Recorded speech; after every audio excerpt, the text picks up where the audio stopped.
Changes जो है वो तो प्रकृति का नियम है। प्रकृति में किसी देश के मतलब जियोपॉलिटिक्स में या इकोनॉमी में परिवर्तन तो होता रहता है और परिवर्तन होना भी चाहिए।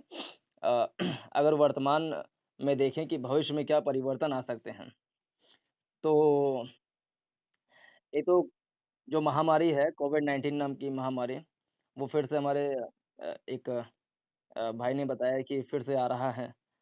इसका जो वेरिएंट है भारत में इसका प्रसार हो रहा है और हमारे राहुल गांधी जी जो हैं वो भारत जोड़ो यात्रा निकाले हैं, तो उनको भी इस बात का भय है कि कहीं सरकार उनको मना ना कर दे कि आप भारत जोड़ो यात्रा समाप्त करें, क्योंकि कोविड-19 का प्रसार बड़े ज़ोरों से हो रहा है।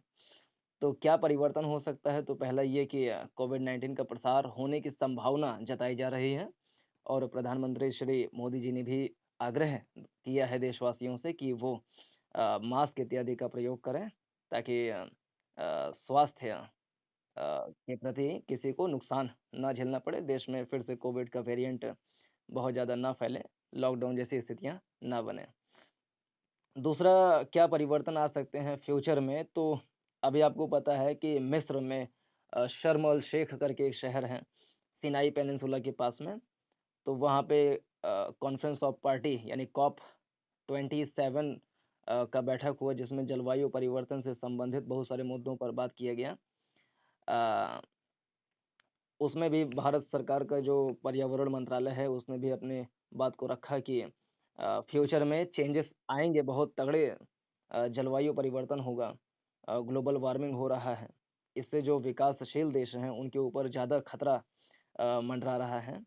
तो हम कैसे गैर परंपरागत स्रोतों ऊर्जा के जो गैर परंपरागत स्रोत हैं, रिन्यूएबल एनर्जी के जो सोर्स हैं, जैसे कि सोलर एनर्जी है, विंड एनर्जी है, अ, जियोथर्मल एनर्जी है, ज्वारीय ऊर्जा है, इन क्षेत्रों में हम कैसे आगे बढ़ें। और भारत सरकार ने एक प्रण भी लिया था कि 2022 के अंत तक हम रिन्यूएबल एनर्जी से 175 गीगावाट ऊर्जा का उत्पादन करेंगे, जिसमें से 100 गीगावाट हम सोलर एनर्जी से, 60 गीगावाट विंड एनर्जी से, 10 गीगावाट बायोमास एनर्जी से और 5 गीगावाट हम हाइड्रो क्या बोलते हैं, जल विद्युत ऊर्जा, हाइड्रोलॉजिकल एनर्जी से हम प्रोड्यूस करेंगे।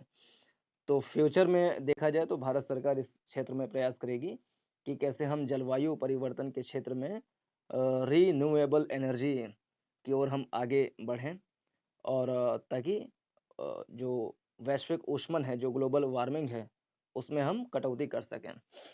तीसरा देखें अगर राजनीति के क्षेत्र में तो क्या भविष्य में हो सकता है? तो नज़दीकी चुनाव में देखें तो 2024 का 18वीं लोकसभा का चुनाव है। उसमें ये कयास लगाया जा रहा है कि प्रधानमंत्री श्री मोदी जी पुनः पीएम बनेंगे। हालाँकि कांग्रेस काफ़ी ज़ोरों से प्रचार-प्रसार में जुटी है, तो उसका भी असर देखा जा सकता है आगामी चुनाव में सकारात्मक रूप से। अगला हम अगर स्पेस के सेक्टर में बात करें, वहाँ पे क्या भविष्य में डेवलपमेंट हो सकते हैं। तो जो इंडियन स्पेस रिसर्च ऑर्गेनाइजेशन है, अ, तो वो प्राइवेट प्लेयर्स को भी आमंत्रित कर रही है कि वो भी सैटेलाइट्स को या जो माइक्रो सैटेलाइट्स होते हैं उसको लॉन्च करें। तो एक पहला भारत का पहला रॉकेट, उसका विक्रम एस करके कुछ नाम था, हाँ, विक्रम एस करके।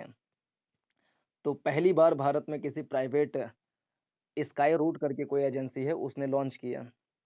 तो फ्यूचर भारत में स्पेस का बहुत ही उन्नत दिख रहा है। अ, खाड़ी खाड़ी देश के कुछ कंट्री हैं और लैटिन अमेरिकन कंट्री हैं, वो इसरो को बार-बार कहते हैं कि हमारे भी सैटेलाइट को लॉन्च करिए। तो भारत का जो भविष्य है, बड़ा ही उज्ज्वल है बहुत सारे क्षेत्रों में। बायोटेक्नोलॉजी की बात करें तो भारत सरकार ने जो जीएम सरसों है, जेनेटिकली मॉडिफाइड क्रॉप्स में सरसों, उसको भी मंजूरी प्रदान कर दी है। हमारी ये पीएचडी वाले भाई साहब से इस मुद्दे पर एक बार बात भी हुआ था, अगर आपको ध्यान हो तो।